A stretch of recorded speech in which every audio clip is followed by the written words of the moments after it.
So on Hipster Day, yes, we have our joyous supply of food. We have our hashtag hipster code, our hashtag Java hipster, and might as well even add one third one here. Hashtag CTech hipster.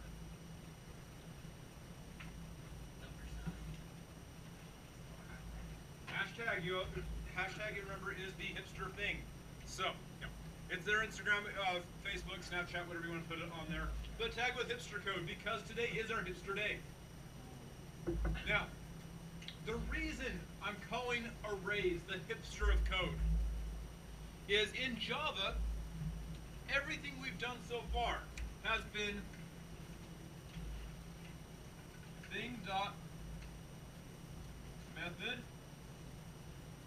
right? Or occasionally, if it's a data member inside the class, I could do this dot data. Or I could have, if it's a static thing, it's the class dot method. But all of these have that same basic format of we are using a method to do something, and we pass it parameters inside our first gang sign of parens. That's what we've been doing literally all year long. The dot says we go inside, and the parens are where we put things that are going to go to that as a parameter. However, when we're talking about arrays, it's completely different.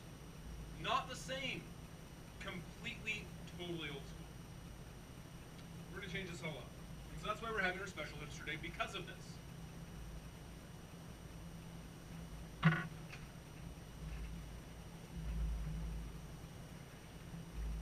So for hipster day, we have the Java array. The Java array is the original type of data structure to hold things.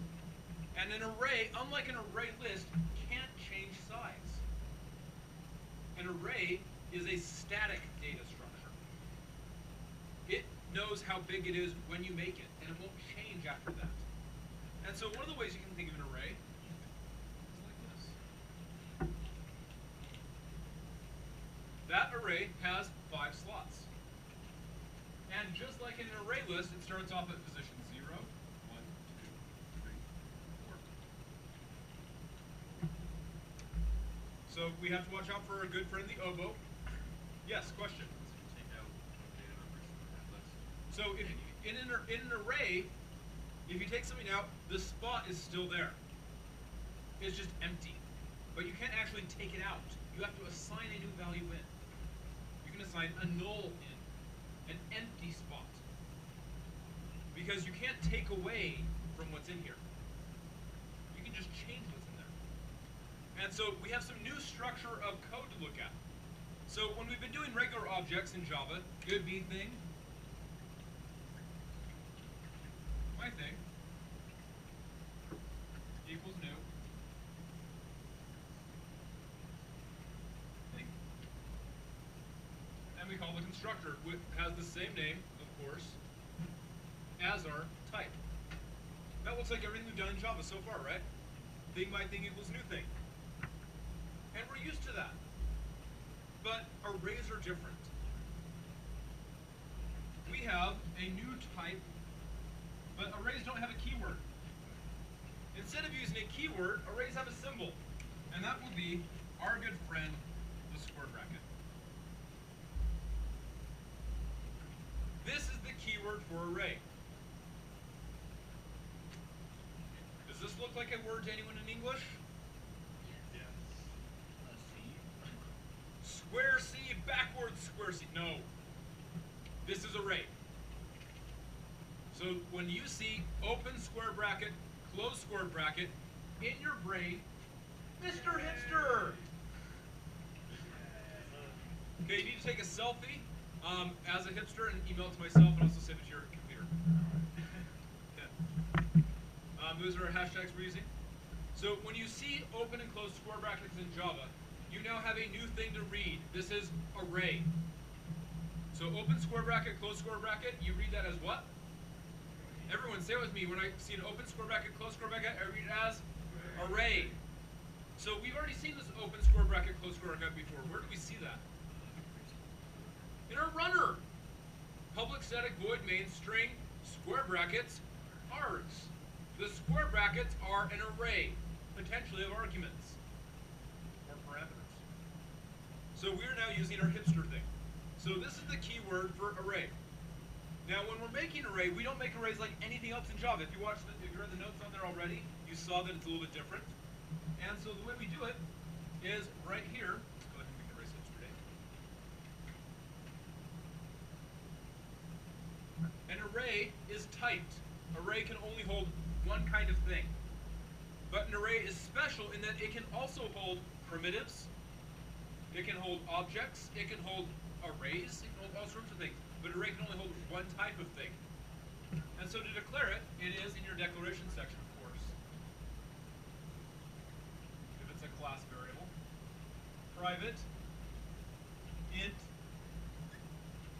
array export. So I've declared an array. Private, of course, because it's private, just like normal if it's a class variable. It can hold integers, or ints. Keyword, quote, quote, array, my scores. And that's in our declaration section. In our constructor, though, this is where it gets a little different. We will say that my scores equals new int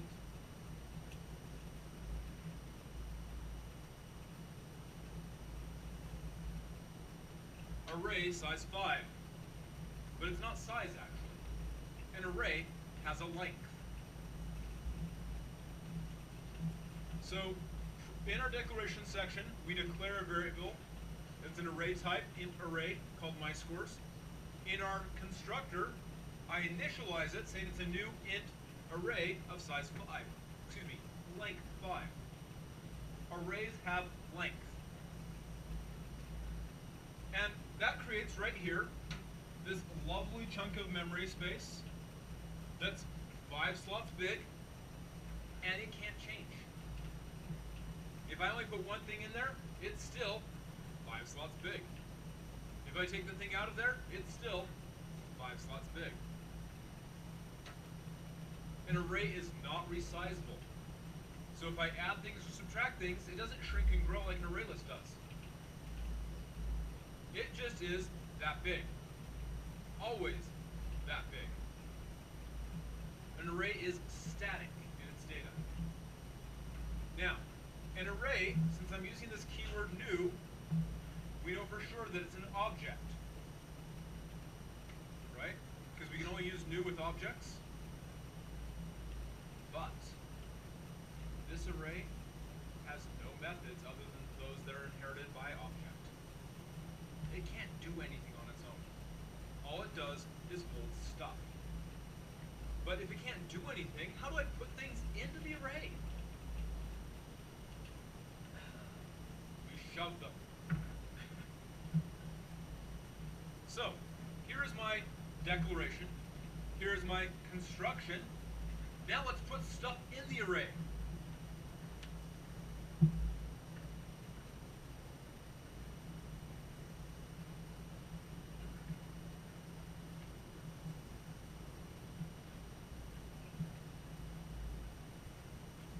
My scores sub 0 equals 1111117. I'm going to shove that value into that spot.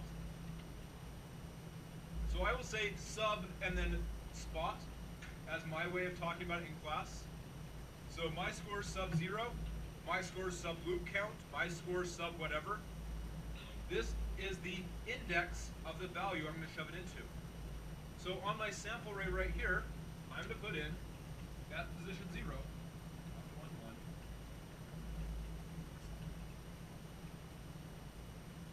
And that puts that in there. I want to take that out. Oh wait, there's no methods. What do I do? Well, I'm going to get an int variable. And I'm going to call it temp, because temp is a great name. equals.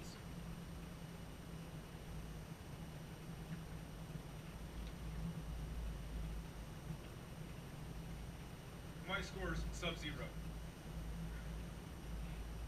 So this will take what's inside my score sub-zero and shove it into temp. No methods. Now, say for example I set temp equals 0. That will have no effect whatsoever on this. Because all I'm doing is I'm dumping that value from there into here. Because it's just a primitive. This is an object, and that has 117 in it.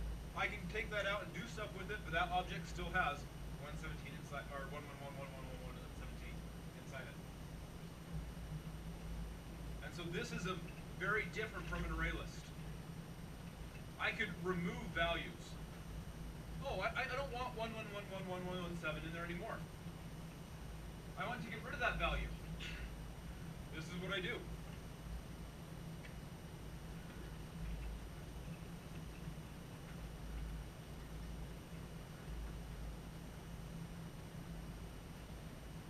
My score sub-zero equals 0.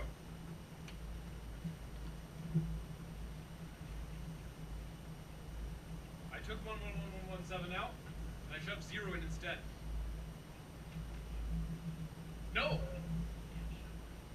No, because null is an object. You can't shove null into an int. Actually, these other spots are zeros. You can't have a null spot inside an array that's of ints. The default of an int array would be 0. No, you can't. That's actually built by Java. The JVM actually says that. So yeah, the question was, what's the default going to be there? And the default inside an int array will be 0. The default of a double array would be 0.000.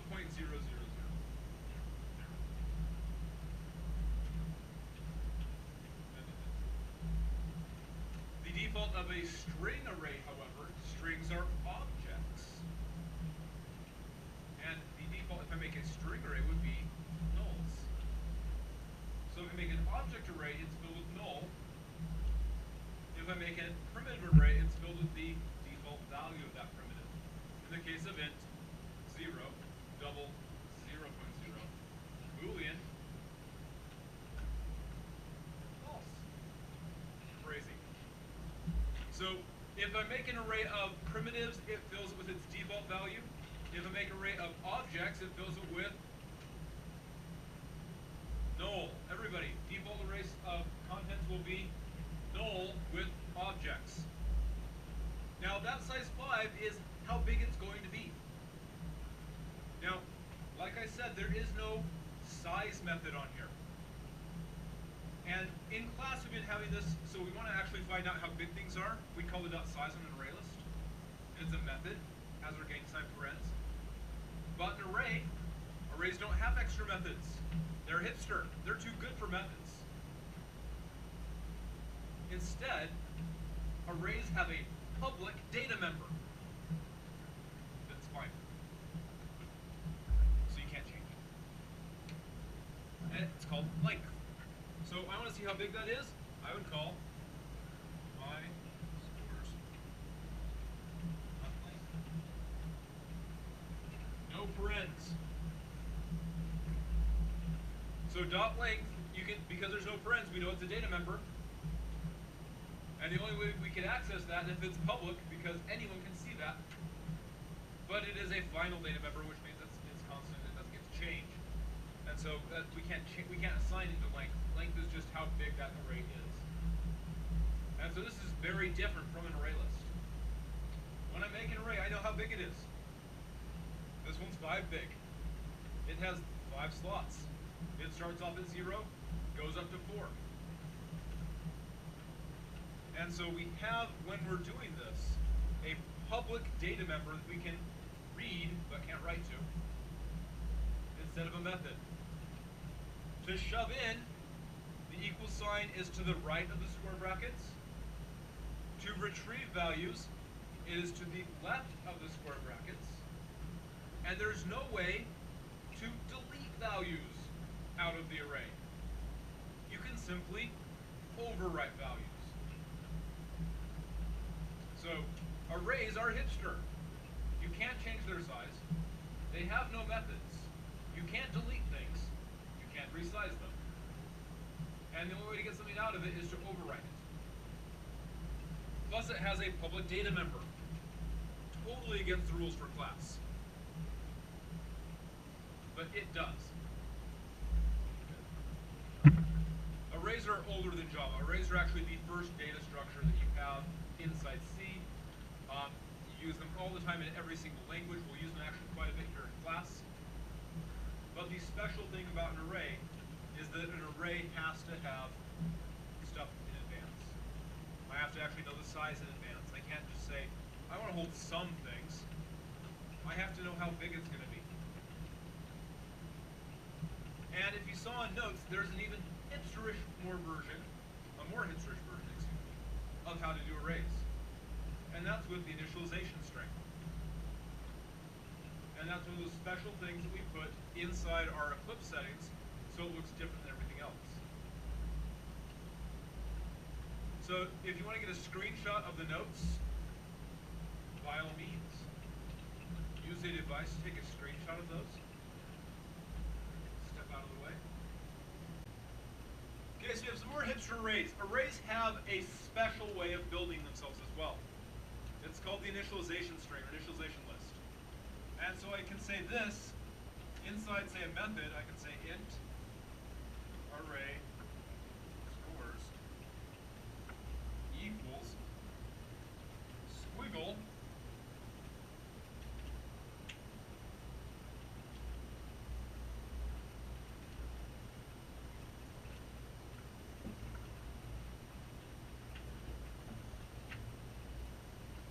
int array scores equals squiggle value comma value dot dot dot dot dot dot dot in squiggle semicolon. I can do this only if I know exactly what's going inside my array right then.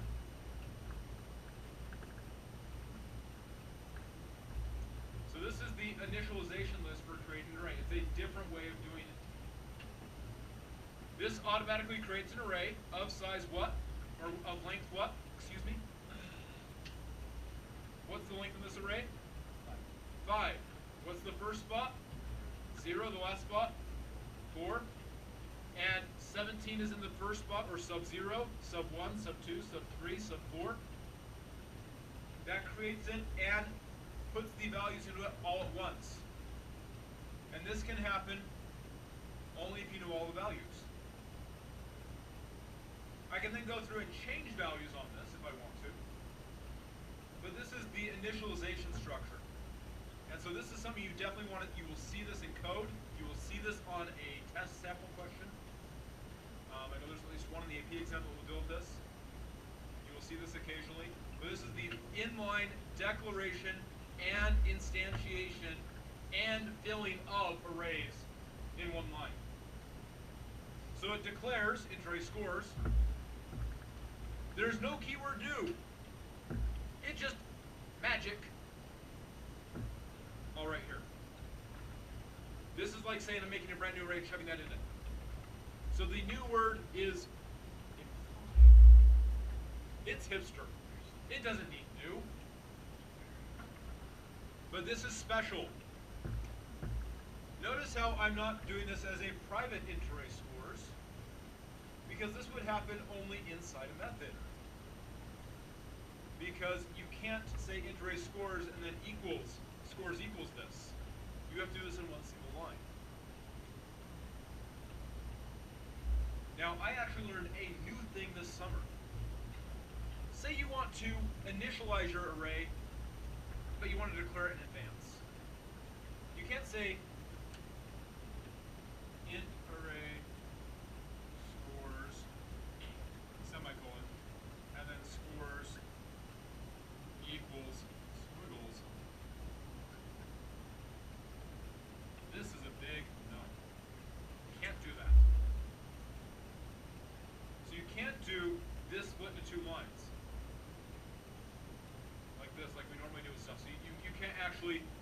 declare it in your declaration section and then initialize it like we normally would. You can't do it like that. But you can do this. So we can say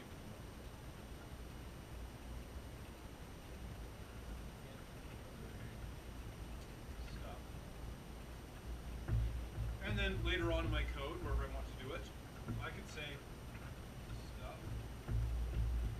equals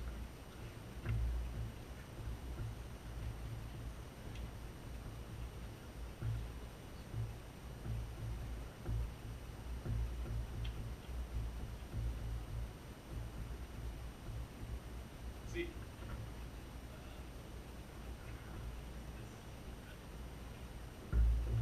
You are, let's say you're on the, so right click on the project, go to properties. Go to build path.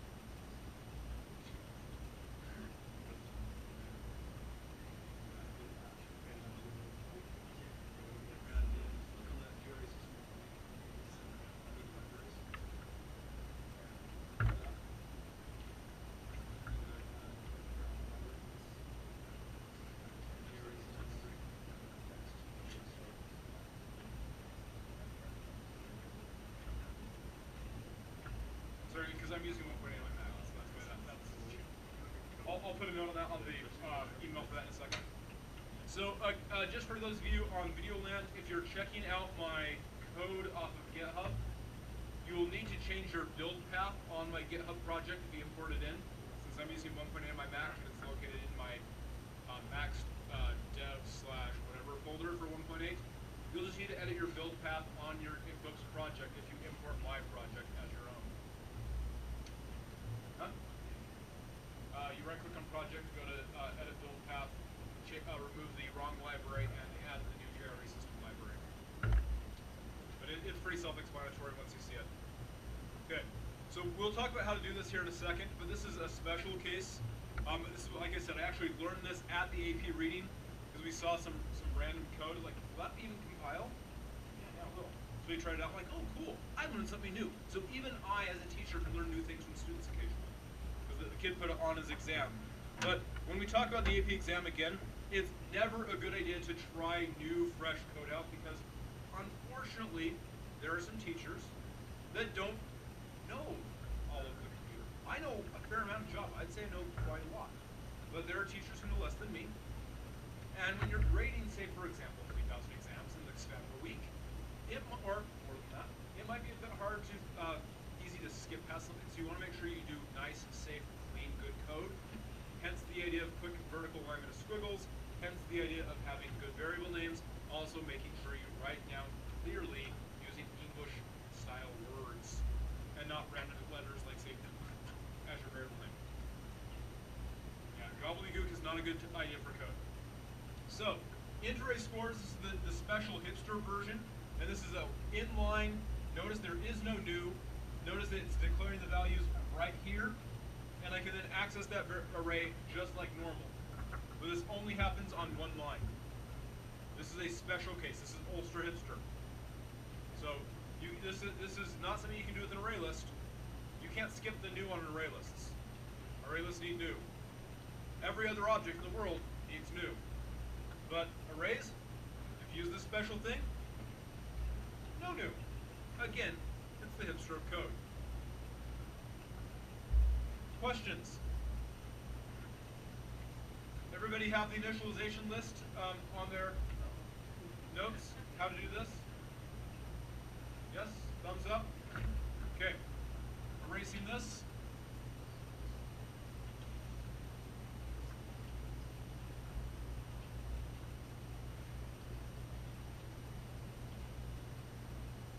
Now, arrays are objects. And objects mean that they have memory. They are things that have a string. We have my sriracha. If you use my sriracha, Keith, what happens? What happens to my sriracha though? It goes away. I lose my sriracha. I'm okay with that, but if you use my sriracha, it goes away. Since an array is an object, if I give you an array and you change it, what happens to my copy of the array? it's changed as well. So arrays are objects. So if you make changes to them, the change happens to everyone else who has a reference to that array. So in your notes, make sure you note that arrays are objects. They may not have lots of methods like all other objects do, but arrays are objects. And as such, they have a reference. And if you change the array for me, it changes the array for everybody. So I can make a string array.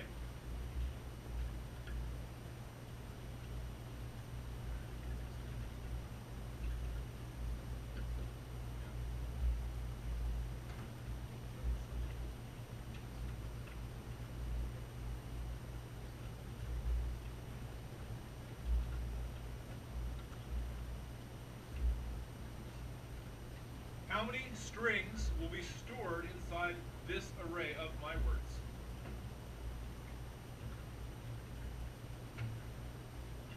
There will be how many strings can it store? How many strings are inside my words? 10 strings. What strings are inside it right now? Not 0. No. There's empty sockets, empty string-shaped holes in the universe inside that array list, right? Or not array list. Inside that array right now. Okay? And I have those 10 slots starting at 0 going up to 9 that I can work with. I can put things in there. I can take the null out and use the null if I want to. But I can't just delete something. The object itself is there. This is always going to have 10 slots. This array has 10 spots. That's what it is. Even if I take something out of it, it still has 10 spots. It does not resize. It's not like an array list. There's no special methods for it. There's no special things for it. You can't just randomly change it. The only way I can change that array, I can do this.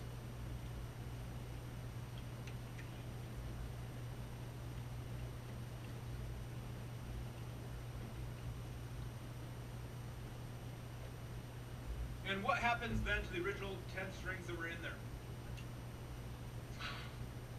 They're gone.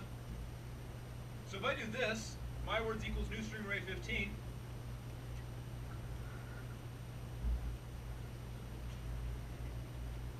And there's some code in between here and there.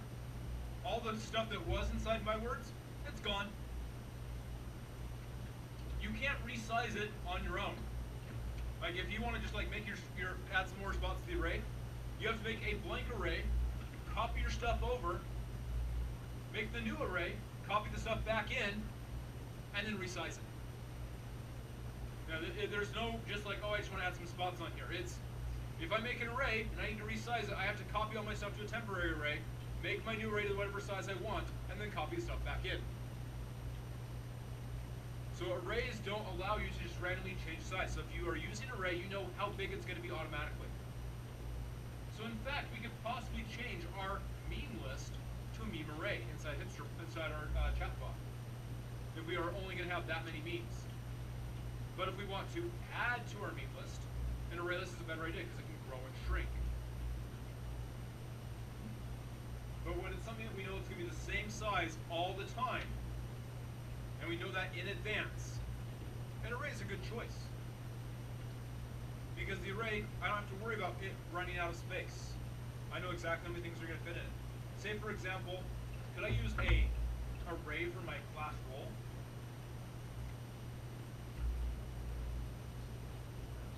Yeah. But what if I say, for example, what if a student transferred in tomorrow? I'd have to, an array list for a role might not be the best idea. Array list might be a better idea for a role.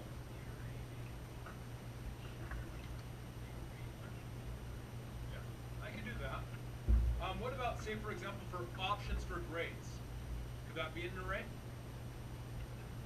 How many? What grade options are there? Are there extra grade options between A, A minus, B plus, B, B minus, B, C plus, C minus? Are there any other things than those basic ones? So that can be stored in an array. The options for that, I can put that in an array. But if I wanted to say, for example, score GPA, could I put that in an array? That could be every number from 4.0 to 0.0. And that's infinite. So infinite won't fit in an array because arrays don't hold infinity. We could, for having all of your array, if you have a GPA for each year, that would work because we know how many years you'll have a grade. But if we only can use an arrays when we know exactly how many numbers it'll hold or how many values it'll hold in advance. So in your notes, make sure you have that. The arrays require you to know the bigness in advance. And what is the way we access the bigness of an array? How do I get the bigness? Dot length. Do I use parens? No. So I use dot length with no parens. Because who has dot length with parens? We've got something that has dot length with parens. What has dot length with parens? Not array list. Array list has dot size. Dot length with parens belongs to string. So dot length with no parens is an array. Dot length with parens is a string, and every collection in Java is dot size.